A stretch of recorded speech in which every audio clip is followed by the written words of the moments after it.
Halo, selamat pagi teman-teman trader. Apa kabar kalian hari ini? Semoga semuanya dalam keadaan sehat ya. Kembali lagi di YouTube channel Vantage Markets Indonesia dalam segmen Mapping dan Analisis Pasar Emas XAUSD untuk satu minggu ke depan. Hari ini Rabu tanggal 21 Mei tahun 2025. Saya ingin menginformasikan bahwa Vantage Markets adalah salah satu broker forex dan emas terbaik yang sudah berpengalaman lebih dari belasan tahun di industri ini. Vantage juga telah diatur oleh regulator FCA di Inggris dan ASIC di Australia. Jadi, harapannya teman-teman dapat merasa tenang dan percaya diri saat trading di platform ini ya. Untuk teman-teman yang tertarik mencoba trading di broker ini, baik di akun demo ataupun di akun real, bisa langsung mendaftar melalui link yang ada di kolom deskripsi dari video ini ya. Terima kasih untuk teman-teman yang sudah mendukung dan mensubscribe channel Vantage Markets Indonesia. Yuk, mari kita mulai aja mapping dan analisisnya. Tapi sebelum kita mulai, saya mau review dulu mengenai analisa dan mapping yang sudah kita buat di video hari Rabu tanggal 14 Mei yang lalu ya teman-teman. Nah, teman-teman bisa lihat di chart ya, tanggal 14 Mei yang lalu kira-kira harga ada di kisaran sini ya. Saya bilang untuk kondisi pergerakan harga di XAUSD itu cenderung turun ya kalau kita lihat di time frame besarnya. Cuman di time frame kecilnya dia sudah mulai membentuk gelombang naik ya di sini ya. Dan ini saya gambar trendline di sini. Nah, saya bilang ke teman-teman kalau misalnya teman-teman mencari entry buy bisa di demand area yang ada di sini atau di level resisten sebelumnya yang ada kemungkinan di sini menjadi level support ya, teman-teman. Dan harga sempat mantul di level resisten sebelumnya ya, di sini ini sekitar 242 pips ya mantulnya ya. Kemudian dia break dari level ini. Tapi ini cuma sebentar kayak semacam fake out, kemudian dia masuk lagi di atas level resisten sebelumnya ini ya, teman-teman. Dia naik dan dia turun ke level ini lagi dan dia mantul ya teman-teman di sini sekitar 800 pip ya. Ya, semoga teman-teman yang kemarin nonton videonya dan mungkin entry buy ya di sini berakhir dengan profit. Dan saya bilang juga teman-teman kalau yang mau cari entry sell itu bisa di area ini level support ini yang kemungkinan mungkin di sini bisa jadi level resisten atau bisa di supply area yang di atasnya lagi.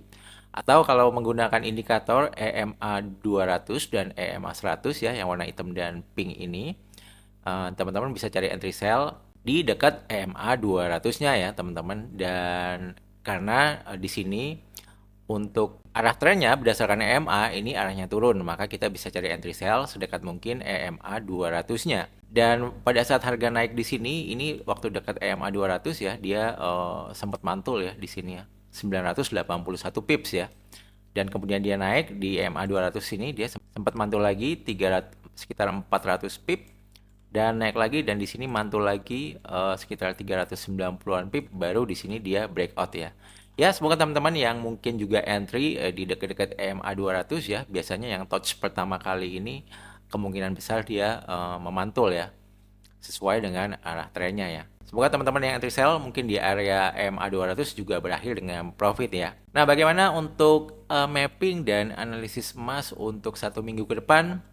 Oke teman-teman, tunggu sebentar ya, saya gambar dulu untuk area supply dan demand-nya. Nanti kita akan coba analisa bareng-bareng ya. Nah, teman-teman, saya udah gambar untuk mapping area supply dan demand-nya ya. Untuk supply area terdekat ini masih sama, ada di kisaran $3.347 sampai $3.369. Untuk level demand area paling dekat itu ada di $3.264 sampai $3.252. Dan level support selanjutnya ada di $3.204. Dan untuk demand area mayornya ini ada di kisaran $3.154 sampai $3.120. Untuk kondisi pergerakan harga saat ini arahnya masih cenderung naik ya teman-teman, bisa kita lihat dari low titik ini harga terus bergerak naik ya, terus membuat high baru ya di time frame H1, maka ini kecenderungan arahnya untuk sementara ini naik. Maka strategi trading kita sebaiknya kita akan mencari opsi buy ya teman-teman ya. Jadi untuk opsi buy kalau menurut saya ini bisa menunggu harga emas koreksi dulu turun ya, mendekati level demand area yang ada di warna biru ini. Kemudian kita bisa mencari entry buy di sini dengan memperhatikan price action ya di time frame kecilnya. Kalau ada tanda-tanda dia naik, maka kita buy ya dengan asumsi dia akan mantul dan melanjutkan pergerakan naiknya sampai supply area yang ada di sini ya teman-teman. Nah kemudian teman-teman mungkin yang mau mencari entry sell atau short sebaiknya bisa sedekat mungkin dengan supply area yang ada di sini ya. Kalau dia nanti naik ke sini kita bisa cari entry sell ya, karena di sini juga ada trend line turun ya teman-teman ya. Jadi kalau dia sampai di sini kita perhatikan nanti ya, kalau ada price action di time frame kecilnya yang dia sudah mengarah turun, maka kita bisa entry sell.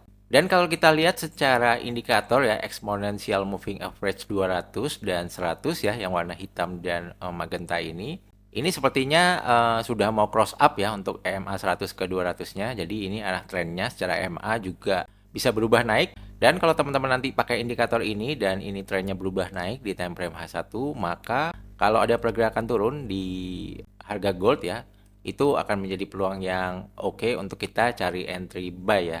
Sedekat mungkin level EMA 100 atau EMA 200-nya. Dan kita lihat news yang mungkin akan berpengaruh di minggu ini ya. Ini di hari Kamis besok jam setengah 8 malam ini ada unemployment claims.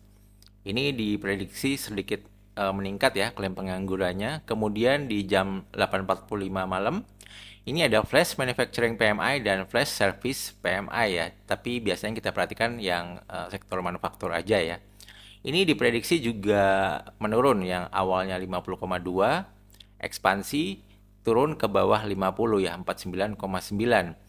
Kalau mungkin nanti hasilnya ini di bawah 50 ya atau di bawah 49,9, ini artinya berita yang kurang begitu baik untuk Amerika ya.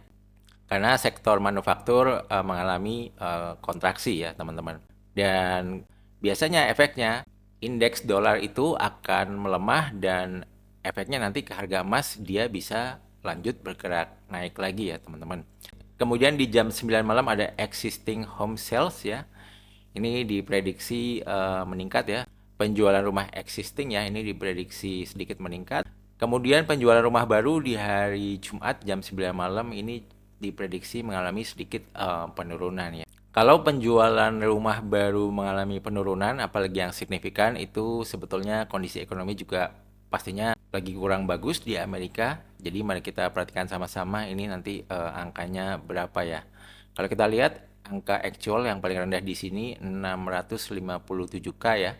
Kalau dia nanti angkanya bisa lebih rendah daripada 657K, berarti ini indikator yang kurang baik ya di sektor perumahan yang ada di Amerika ya, teman-teman. Ya, jadi itu news-news yang harus kita perhatikan di minggu ini. Oke, kita kembali lagi ke chart ya. Nah, kita cek lagi ini di time frame daily ya, untuk kondisi pergerakan harga di gold di time frame daily ini arahnya juga masih cenderung naik ya. Ini habis candle bullish, ini dia candle bullish lagi ya. Kita lihat nanti closingnya seperti apa. Kalau dia closingnya bullish yang kuat, maka kemungkinan next dia masih bisa bergerak lebih jauh lagi ya, teman-teman. Nah, kalau kita lihat di time frame H4 ini semacam ada candle pin bar ya, teman-teman. Cuman sayangnya di sini bodinya masih bullish. Kalau di sini bodinya bearish, maka artinya di candle ini ada perlawanan dari seller yang kuat. Cuman karena bodinya bullish, perlawanannya ini masih belum begitu kuat. Jadi kita harus lihat close candle H4 ya. Jadi kita harus lihat close candle H4 yang lagi running ini seperti apa. Kalau dia kasih buntut panjang seperti ini lagi, artinya seller melawan 2 kali, dan di next candle mungkin kita bisa open posisi sell dulu ya, dengan cut loss kalau misalnya harga dia break high sementara ini ya, teman-teman. Ini kan dia masih bentuk resisten atau high sementara ya, yang bisa kita jadikan pijakan untuk entry sell ya. Tapi nunggu close candle H4 ini. Atau mungkin kalau mau entry sell sekarang ya berarti cut loss kalau dia break high ini lagi ya, teman-teman. Karena asumsinya mungkin buyers sedang melawan dan mencoba untuk menggerakkan harga naik kembali menuju supply areanya ini ya, kira-kira seperti itu. Nah, ini menarik juga kalau kita lihat di time frame 30 menit, ini arah EMA-nya, arah trennya ini sudah mulai naik. Ini artinya kalau nanti dia turun ke sini ya, sedekat mungkin EMA 100 atau EMA 200-nya, kita bisa mencari opsi buy ya based on time frame 30 menit. Dan kalau di time frame 15 menit ini juga arahnya masih kelihatan naik ya, naik cukup kuat. Jadi kalau ini nanti juga turun ke sini, ini juga sepakat ya, ini berdasarkan EMA yang ada di time frame 15 menit, kita juga bisa mencari opsi buy ya kalau dia nanti koreksi sampai EMA 200-nya, kira-kira kayak gitu ya teman-teman. Jadi mungkin seperti itu dulu ya teman-teman untuk mapping dan analisa beserta strateginya di pasar emas XAUSD. Nah, sekali lagi saya infokan jika teman-teman ingin video segmen mapping dan analisis emas ada di hari yang lain selain di hari Rabu, bisa minta tolong klik tombol like-nya untuk video ini ya. Semoga bermanfaat. Jangan lupa share video ini kepada teman-teman yang membutuhkan dan subscribe juga channel ini. Terima kasih, sampai jumpa di videoku yang lain. See you, bye bye guys. Thank you.